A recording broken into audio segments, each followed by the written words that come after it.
To this. Yay! Okay. Hi. Oh, we finally did it after 15 minutes of banter. This is not exactly the way we wanted to do it. We wanted to go on Facebook Live, but it's more important that we get the message out there and less important how we get it out there. So I am here today with a dear friend of mine and a dear friend of hers, Sarah Bielicki and Kerri DiNapoli. They are both educators in the Reading school system. Sarah teaches kindergarten. Yep. And Kerri teaches fourth grade. Well, thank you guys for taking the time. I know we keep joking that we all have time, but the reality is there's a million things you guys could be doing, and I appreciate you guys doing this because I guess I don't have kids, but I feel very bad because I'm seeing a lot of parents struggling. So I figured what better way to help than to pull two educators together to kind of ask some of the questions that I'm seeing a lot of people ask right now. So first question, how are you guys handling it? I mean, from the collegiate side, we haven't stopped. So we just transitioned online. So my schedule hasn't changed, but what is it like for teachers like you guys? Different. I think because we're at the elementary level, we're still, for me anyway, and I know Sarah's the same way, we're very huggy, feely, and that's how our students respond and our students learn because it's a safe environment. And we also have more control over their attention when we're actually in the classroom versus trying this whole online. So it's uncharted waters for us. So I'm kind of just going with it right now. I'm just trying to do the best that I can because we haven't really been given much of guidelines. Right. Is that true for you too, Sarah, at the kids your age? Yeah, for sure. Zooming has been a lifesaver. I just feel like being able to, talk back and forth. And we were able to call each family and kind of see where they were at. So just to know, I mean, because every family is different, a stay-at-home mom's position is different than someone that is in the finance industry right now that is trying to manage that. And then there's, also families that have little ones that it's a hard struggle because they have toddlers or infants and stuff like that. So there's I just feel like to get a good understanding of where everyone was at and then try to just build off of that combined with what's going on in our own household for sure. And have you guys been given, are you supposed to keep the classes going or are you all on hold? Right now, I feel like we're in a holding pattern. We've been given some suggestions of what we can do. But our district, like many other districts, have posted a webpage where it gives parents some resources. And another fourth grade teacher and I, that's kind of what we've been sending out to the kids, some enrichment activities, but it's all optional. Mm-hmm. Like Sarah, I've also been Zooming. I've been doing a daily Zoom at 11. And the feedback that I've had from that has been awesome. But again, my kids are fourth graders, so they can sit and they can listen. So we do like a little read aloud and we do a little fun math game, but it's just, I don't know. We're trying to be flexible, I guess. But as far as we've been told not to go forward with our teaching, we can only do what we've done. What does that feel like? Because I know, Sarah, you've been posting a lot. Your kids are a lot smaller, so I know that there's like an emotional part of that for you too, that you can't see these kids and to say stop doing that. Like I know you well enough, and Kerri, I don't know you, but I know that that's got to be killing you inside. I keep on saying I literally feel like I was robbed. I feel like I was robbed for the rest of this year with hopefully it's not the rest of the year, but in a lot of ways I do feel that way, and because it's such uncharted waters and we don't have so much information and there's like this whole picture of things with what's legal and with special ed and public education. There's so many components to it that like we have to be very careful in what we do, and so it has been very slow, and that is hard because we're go-getters, and we're thinking about where they were at, and this time of year is a huge growth period for our students. So it's really, really challenging to just not throw everything at them. However, parents aren't able to do it all. A lot of parents aren't able to do it all. So it's like it's a balance, and it's also trying to accommodate and differentiate for each family member, not just the kids, you know. Right. So I know I can speak from my sister's point of view. She has 3 young kids. Her oldest is in 5th grade, then she has a second grader and a kindergartner, and they only have one computer in the house because why would they have more than that? And Yeah. so they're struggling because 2 of the kids, their teachers are trying to Zoom at the same time. And my nephew's on an IEP, so out of the goodness of her heart, the special ed teacher's trying to set up a one-on-one Zoom, and he's having a heart attack because the other 2 don't have to do that. So it's really been stressful for them. And I do feel badly. I don't know what the right answer is. I'm just I trying know. to do right Yeah. now. What I'm doing seems to be working for the families, but it's like one activity a day, and then the Zoom. Mhm. But and I feel like the kids want more, and Yeah. the parents seem to want more, but I don't know. I don't know how they would manage it. They're not teachers. Well, that was my next question too, because I think a lot of parents are asking like, what should I be doing? Like the questions I'm seeing a lot are, should I still have them on some kind of schedule? Should I be trying to homeschool or do those things? And I think no one really knows the right answers, but I think from an educator's perspective, you guys can lend a little bit of insight, especially because it's probably different for different ages, right? In terms of schedules and learning and all of that stuff. I think, Sure. yeah. I know for me as a kindergarten teacher, there's 3 areas, say ish, that I would love for students to be working on every single day. And I see what my 5th grader is doing as a mom, and I see what my 14-year-old freshman is doing as a mom, and that's completely different as well. So I feel like we need to look at what's going on with families and give them resources and kind of highlight the most important things, areas to prevent regression. And then, unfortunately, like the families, depending on where they're at with their job and their family stuff, they just have to make the best kind of decisions based on that. And I also think that this is an amazing time to bond as a family, really work on, social, emotional connecting, life skills, hobbies, because when are we going to have this time again? I mean, you know, I think we should really focus on that stuff as well. I agree. The educator in me wants to say, have a schedule, have this, that, and it, but the mom in me knows that is really, I mean, that might work for some families, but not for all. And I think we have to kind of look at it and be really flexible. Like maybe the learning isn't going to happen between the school hours that your kids normally would be in. Maybe the learning is going to happen at different times.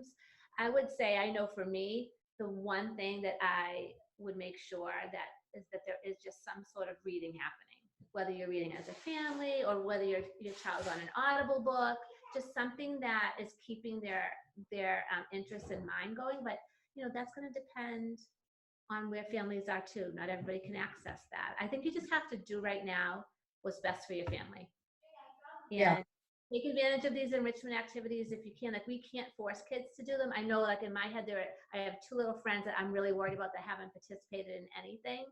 I can't force them to. It's just it's not feasible for them right now. And I think Right. just where they are emotionally too. And I also think, when I called all 21 of my families, the majority of the families were kind of on the same page with what I had described before. But there were a few families that felt as though I want more. Reach out to your teachers, reach out, because I Okay. know if I got an email from a parent that said, I want more, I want, her to be working on blah, blah, blah, I would be whipping something out and send it for sure, That's interesting because I wonder, because there's probably an aspect of parents that don't want to bother the teachers because they're probably thinking you're parents yourself. So that's interesting to know that just a simple ask could produce that. Are there places that parents can go? Obviously teachers is one of them, but is there places that parents can go where they can get like resources? Because You're right. I think the emotional part is important, but like there's learning in everything. Like you said, we used to take we used to take home ec. Like that was a thing that you learned how to make Welsh rarebit. You made aprons out of shirts. Yes. You know what I mean? And like, but in that time you did learn certain things. So where can parents find like things to do because I know everybody's trying to be creative, and I've seen some I'm super proud of all of my friends that are parents because their creativity is like skyrocketed, but they're running out of ideas. So like, where can they go? What should they do? I would say the first place to check is definitely your district website.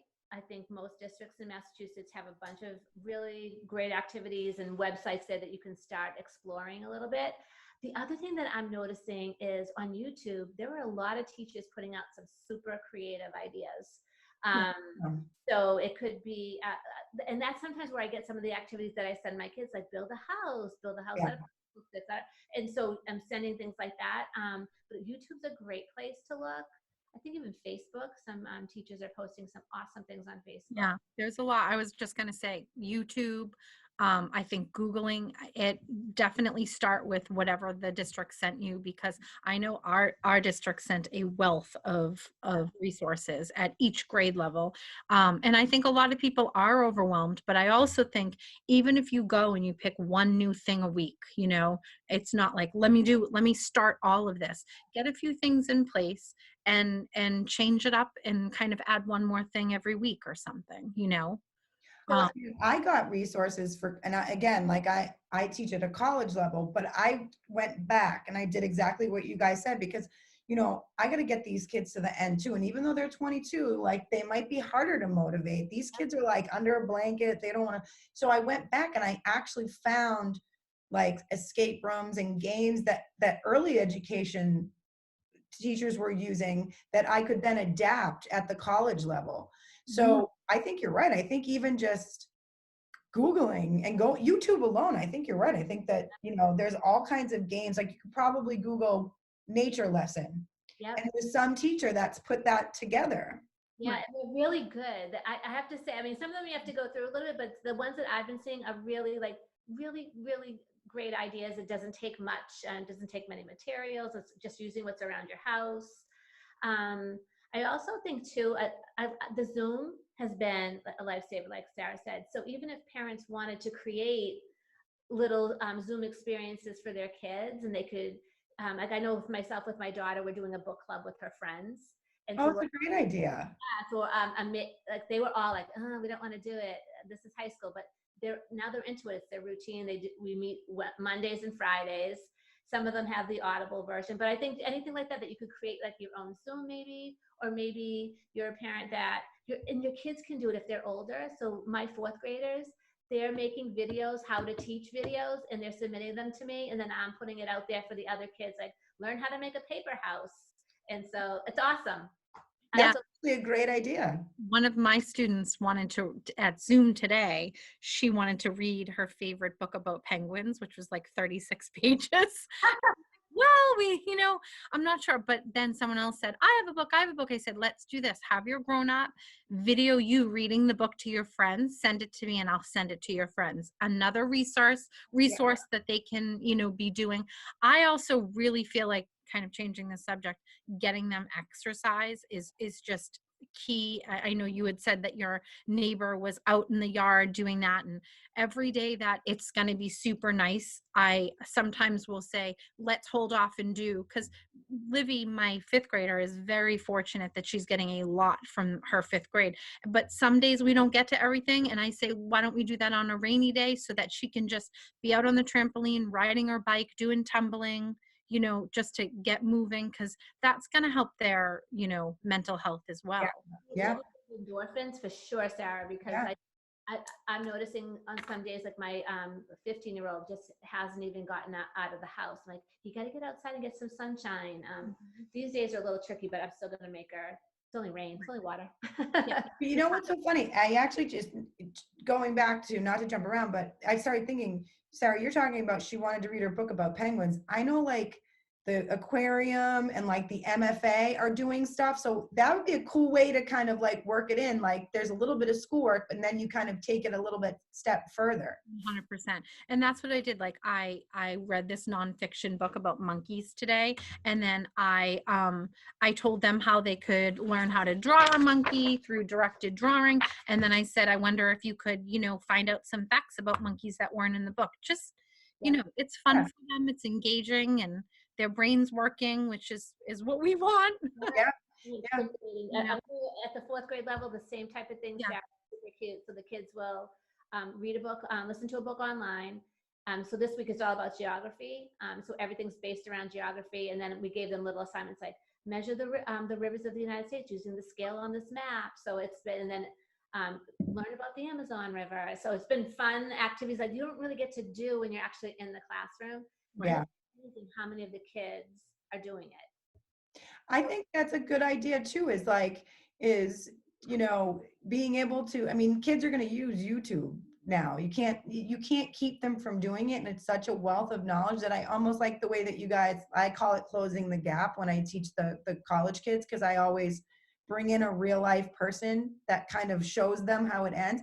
And even being able to say, like, go on YouTube and find a video of a zoo, or go on, and I feel like if you follow some of like the places that a normal school like field trip would be, like, I don't know, Plymouth Plantation, the MFA, Museum of Science, like I bet you they're doing cool stuff that would help you kind of like pull that whole entire thought through. They definitely are. I know for sure, because we already did some with the aquarium, and then we actually had a link to the Cincinnati Zoo. So it is out there. And I know there's a lot of resources now, teacher resources that are free and free to parents. Yeah. So we've been lucky, though. Our district has put together a really nice board of, by grade level, like here's some activities to try. Sure. Yeah, I think. I mean, I feel like as a parent, for my 5th grader, I have too much. I can't get to it all, which is a good feeling for me. Yeah. You know what I mean? I can pick and choose, or Livy can pick and choose of what interests her, and we always can find something. It's been definitely different at the high school level, for sure, for many reasons. But today was a new day, and they are starting to do more substantial.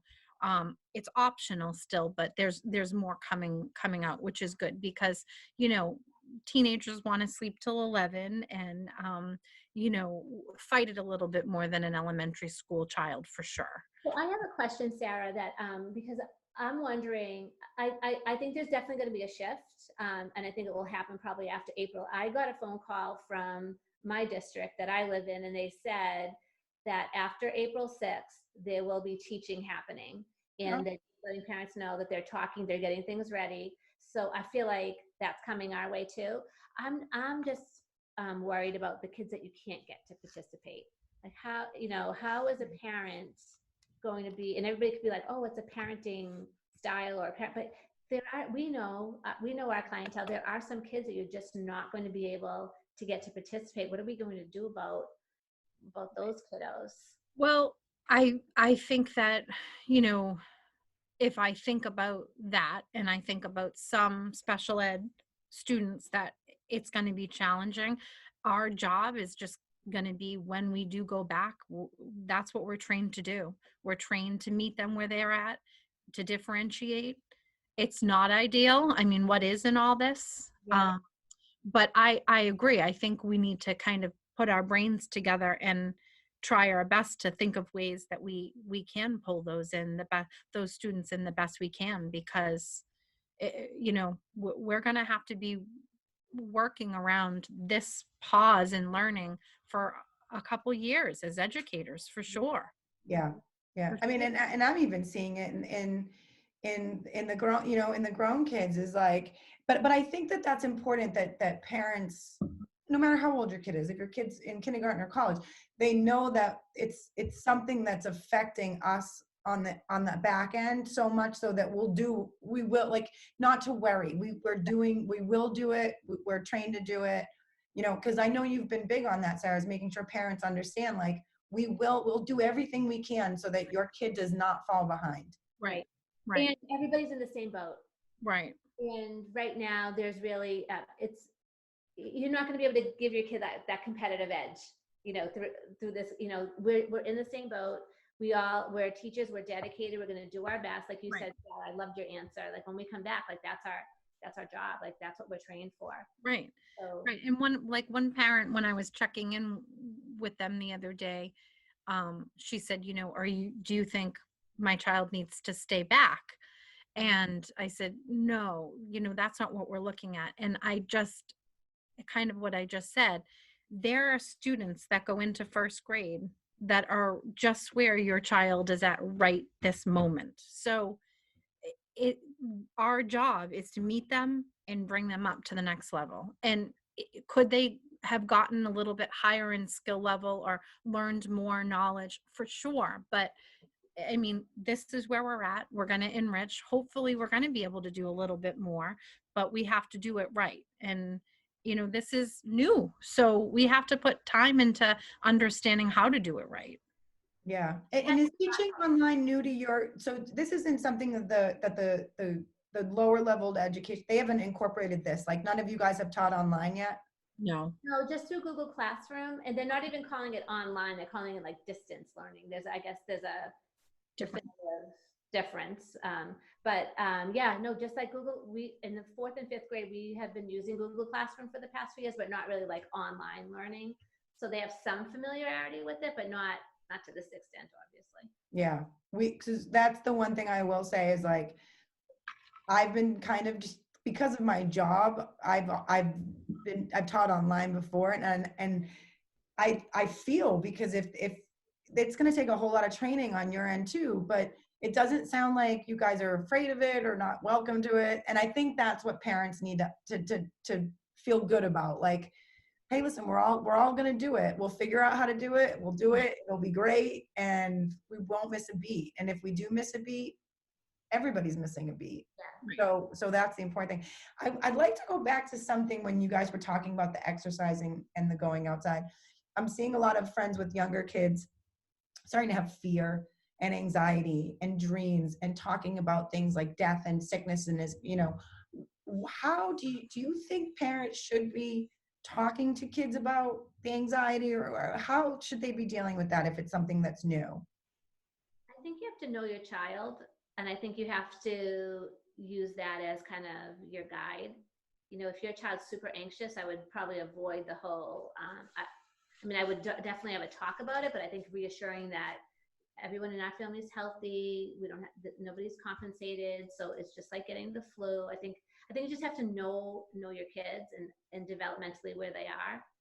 I don't know. Yeah. Do you think that, Sarah? Like, Yeah, I agree. And that's why we're staying in the house. And that's why we're taking all of these, safety precautions. That's why you can't see your friends. Um, that's why we're staying 6 feet away from people, limiting our, staying home, And I also think that, there's just as there's a wealth of academics, there's a wealth of, there's Go Noodle is a great movement for on the days that it's raining. And there's also a lot of meditation and kind of mindfulness with Go Noodle.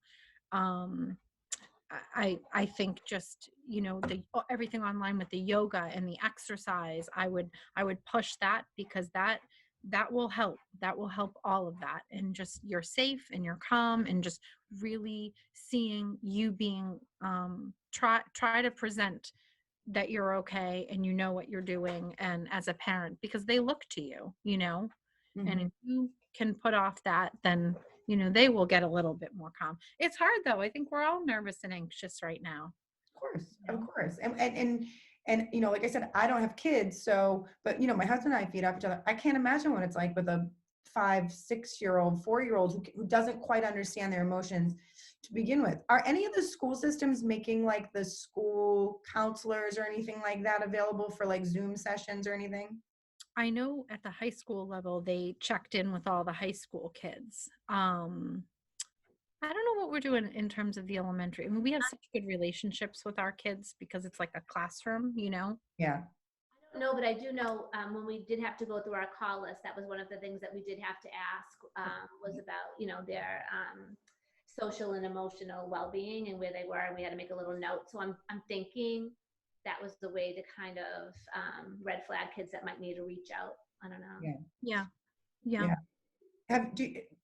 What about like fear? So I think a lot of kids right now, especially the younger ones, I think they automatically feel fear. An older kid, you can explain anxiety to. I don't know how you explain it to like a 4-year-old, but are you guys seeing that a lot, or probably more so, Sarah, with your kids, because they haven't quite. I mean, if fourth grader, they're just more mad they can't be with their friends, and that's what's angering them. But are you seeing that more with like little kids, as they're almost afraid because they don't understand?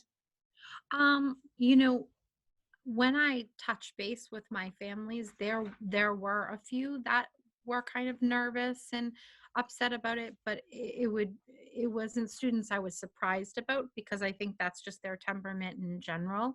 And I think the safeguards that kind of the parents are using is you're safe and you're calm and all of that. I think it kind of ties into what I said before, but I think there's good literature, that stories online on YouTube. I found one that I sent to my families, just that it's going to be okay. We just have to do this right now, and just really trying to, calm the anxiety the best they can. And I think that will help. Yeah. But I also think that they don't understand at 5. A lot of them don't understand it. So, I mean, maybe Kerri has some in, 4th grade that could be a little bit more fearful than because I do think a lot of 5-year-olds don't really And understand they it. don't have the access to the knowledge, whereas fourth graders are online, so they might be finding stuff. So how do you so that's an interesting thing, I guess I never thought of. Like, how do you control that? Because they do have to spend more time online. It's just the way it is right now. How do you keep them from finding information that could scare a 10-year-old or an 11-year-old? Mm. I think that that is a really good question, because I know for 4th grader, they're pretty much, the parents are setting them up and they're not right over their shoulders. So I really don't know how the parents are doing that. I don't have an answer for that. When I do Zoom with my kids every day, I have to say they look and they sound fantastic. Right. Yeah. So it Good. doesn't seem like anybody is overly worried or nervous. The 2 children that I mentioned before that aren't participating, those are the 2 that are super anxious kids too. So it could just be the whole Zoom thing is new to them, not so much related to the virus. But I don't know as a parent how they're limiting their access to the I'd imagine that you could at some point there's always a level of control. So I suppose, keeping the TV at a minimum, keeping the online times, and like Sarah said, like break it up a little bit so that they can't kind of go down that rabbit hole of like bad news and conspiracy theory. If you limit it, even though you don't want to put them on a schedule, but at least you're right. If you limit it to a certain amount of time, they can only do so much in that time. And I mean, if my child was having a really hard time, I'm sure that the pediatrician would also have some good resources around that. I know, my 5th grader, we've had some conversation, because my sister has stage 3 cancer, and so she's definitely at risk. And so we've had like a little conversation around that, just because she knows that she's more at risk. But just me saying to her, we're taking precautions. This is why we're staying in. We're doing it for her. All of those kind of things to come. And then just acknowledge it is scary. You're right. And this is information that we have, and that's why we're doing what we're doing, so that will stop, or we can, this is our part in it. So I know Lauren.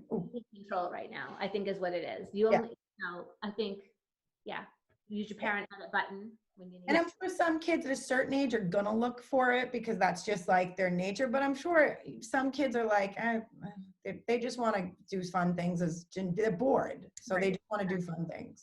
Right, for sure, yeah. One of the things I know Lauren next door is doing, who I know that they're both educators and they've got 2 sons, is one of the things she's always done that I thought was interesting is she has like essential oils always like going, so her house always like she's got these calming like scents and stuff. I love that. My 14-year-old does that. Oh, but I think, have you guys seen that, or like, is that something you guys do around the house, or is that something? I have them and I do love them. I do too, but I never thought of it from a kid's No, perspective, I guess. no, you know what? I have not thought of that either.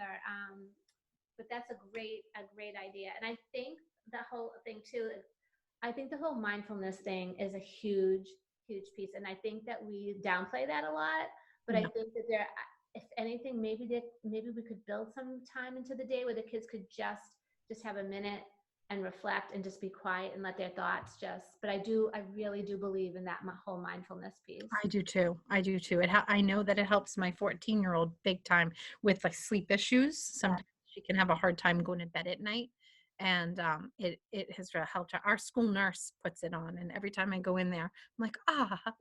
Oh, really? Oh, wow. yeah, she There's does a it. ton of apps and stuff too that you can connect to things. I'd actually, you know what I would love to do, and if you ladies are up for it, is if you guys, like Sarah, you mentioned a website and you said there were books and like anything that you ladies have, I would love to put like a page on my website that's just for parents with like this recording and resources that you guys think. I'll take some from Lauren, and it's there. And if anybody wants it, it's there. And if anybody needs it at any point, we'll kind of all come together. And there's like little things that I even do for my college kids that I bet would work for younger kids too.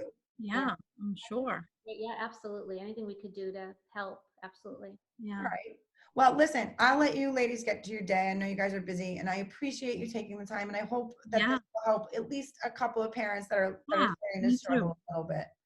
I hope you guys get back to your classrooms soon. I can't wait. I'm not even going to see my kids. We're done for the rest of the semester. Hopefully I'll see my seniors in August when they graduate. But I hope you guys get back to your kids, because I know what it feels like. I know. Me too. Thank you. Thank you, Kim. All right, ladies. Listen, be safe. I love you for doing this. I'll talk to you guys soon. You too. Okay. Bye.